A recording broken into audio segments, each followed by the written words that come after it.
Hi, I'm Rick Dior, and today we're going to talk about cymbal effects. So these are not normal cymbals that you necessarily use on the drum set, although you definitely could. But these are effects cymbals from several different manufacturers. So I have a movie soundtrack project I'm working on for a company. I'm finishing up some percussion stuff. It's a foreign film, and it's described as an action horror comedy.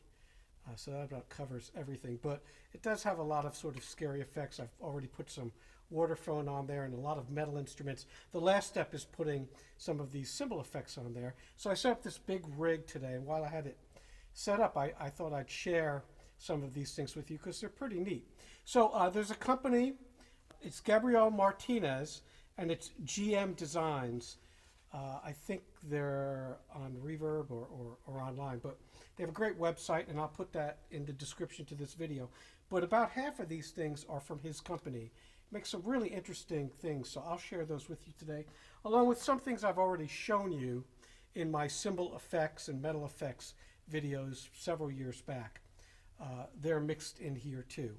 So there's several kinds of these effects. There's dry effects, there's bell tones, and then there's wet effects. I basically divide those into those three categories. So normally when I'm doing these film scores, I'll do several passes, and a lot of times they'll send me the actual film with time code on it.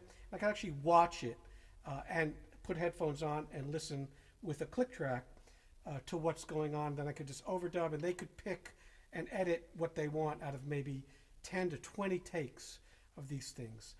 So it's a foreign film, so the translation sometimes gets a little weird, but they basically specified they wanted cymbal-like sounds, but not cymbals, which is strange, but I get it, because I'm sure you have all heard horror movies and action movies and science fiction movies with these kinds of sounds. So I'm going to pretty much give them everything and then let them edit what they want. So we'll go through the different categories. So first, the dry sounds, and those are crasher sounds. So like this.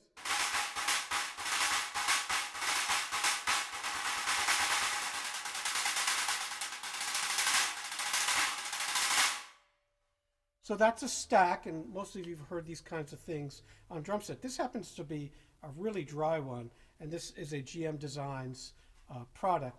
And there's three cymbals, or pieces of metal, that are thin, and they're not beautiful to look at, but they sound great, and it's extremely dry, which is what I want for that particular sound. The other dry sounds I have here are the choppers. So these are very well known, and they sound like this. I have two of them. One's a 10, one's a 12, I believe. So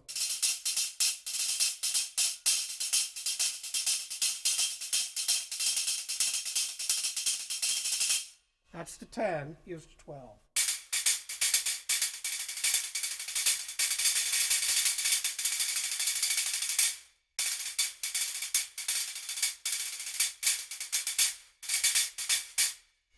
You could play your favorite rudimental etudes on them. All right, so those are the dry sounds, or the driest sounds in this setup. You also have bell sounds. So those are a little bit wetter, but they can be dry too, depending on where you play them. So we have the classic ice bell, which everybody knows.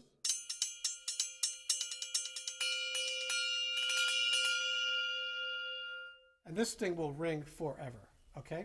And then you have this this kind of cymbal, and I will label it because I cannot remember the name of it. But it's very gong-like, looks like kind of a giant nipple gong.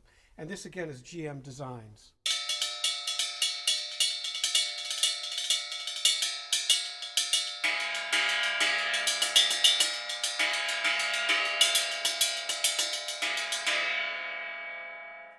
Now this is also meant to hang like a gong. It has this, and it has a hole for the cymbal. You can also bow it, and I did this earlier today when I was recording. It needs to be a little lower and close mic, but you hear it. So it works well for that, especially if it's hanging and you can get it to stay still. It's a great bowing device. Another kind of bell-like tone is this Federico Percussion Pan Man fan. Now, unfortunately, these are no longer made, but sometimes you can find them used. I have two of these. I've done several videos on them. I love these.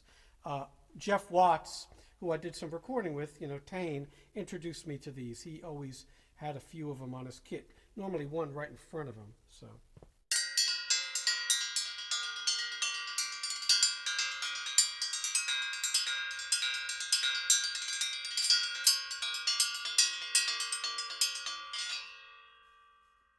All right, so that's the Pan Man fan. Lots of different pitches. There's 5 fins there, but you can get some different pitches out of each one of them. Then we have just a triangle. This is GM Percussion. And it's a pretty dry triangle, very thick. I believe it's the B20 alloy, but... And if you wanted it to ring longer, you could put it on... It came like this, but you could put it on a regular triangle clip. It's very thick, though. I wouldn't use it for orchestra playing, but it's great for dry stuff. So...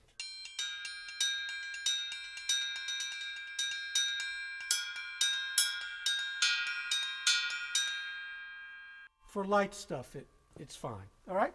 So those are the drier bell tones. Now, also you have these discs, and there's lots of discs here. And I use those quite a bit in recording.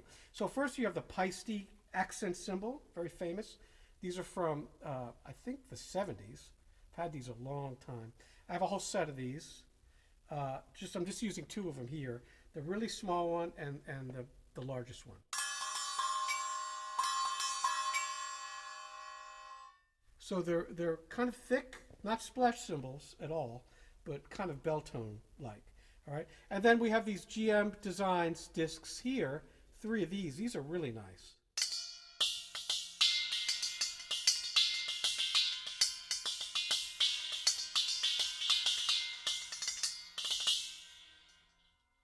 The only thing I don't necessarily like about them is they're so thin that they're always in motion. So what I do when I would record these is I'd use these very small brass mallets.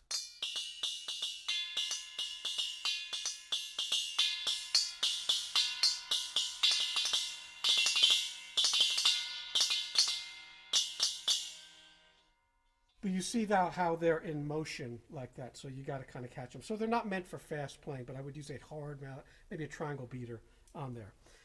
You also have these GM Designs discs here.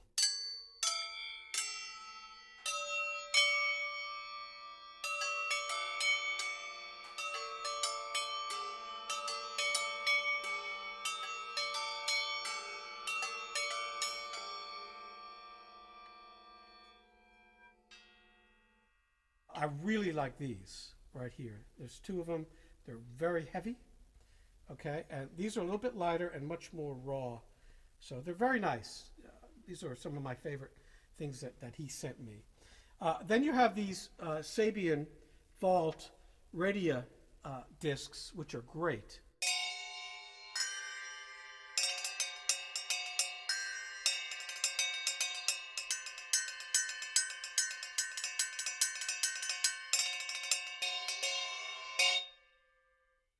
So I've had these a really long time, and I use them quite a bit. They're great on drum set. That's sort of an accent kind of thing. So they're wonderful.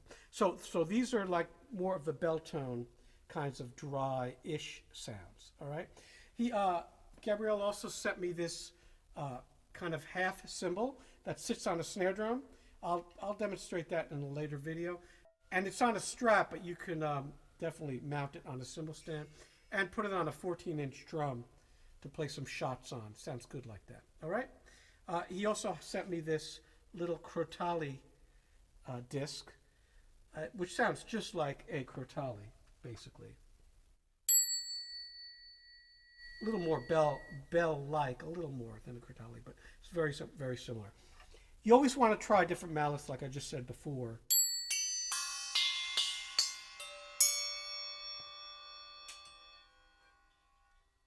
Those different mallets will give you all kinds of different colors. So definitely brass, but nothing too heavy. You don't want to dent these things, okay? Then we have our long sounds. So those are very important. I don't have a lot of long sounds here because they wanted, sort of dry stuff, very percussion kind of hits for this soundtrack. But the wet stuff I do have is this Sabian prototype.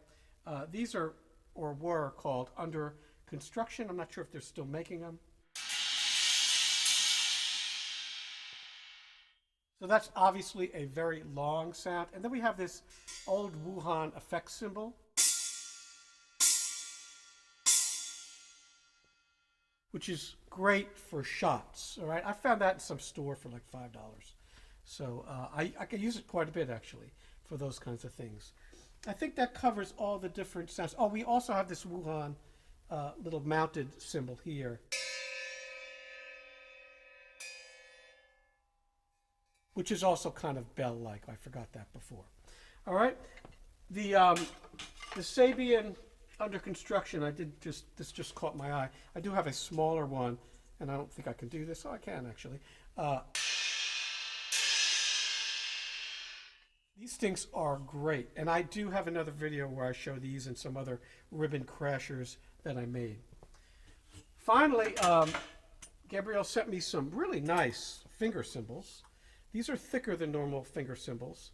I think this is the 2.5 or 3 inch pair, but so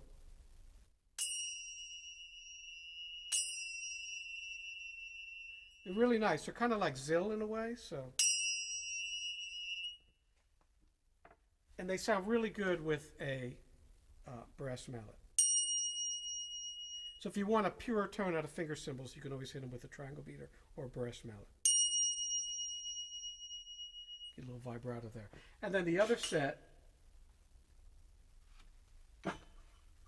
is even thicker.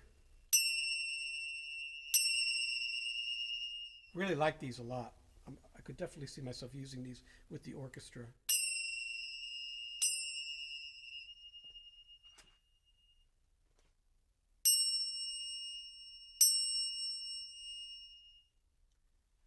All right, so that's pretty much it with these. And again, I will list these in the description. I got to get back to my recording here.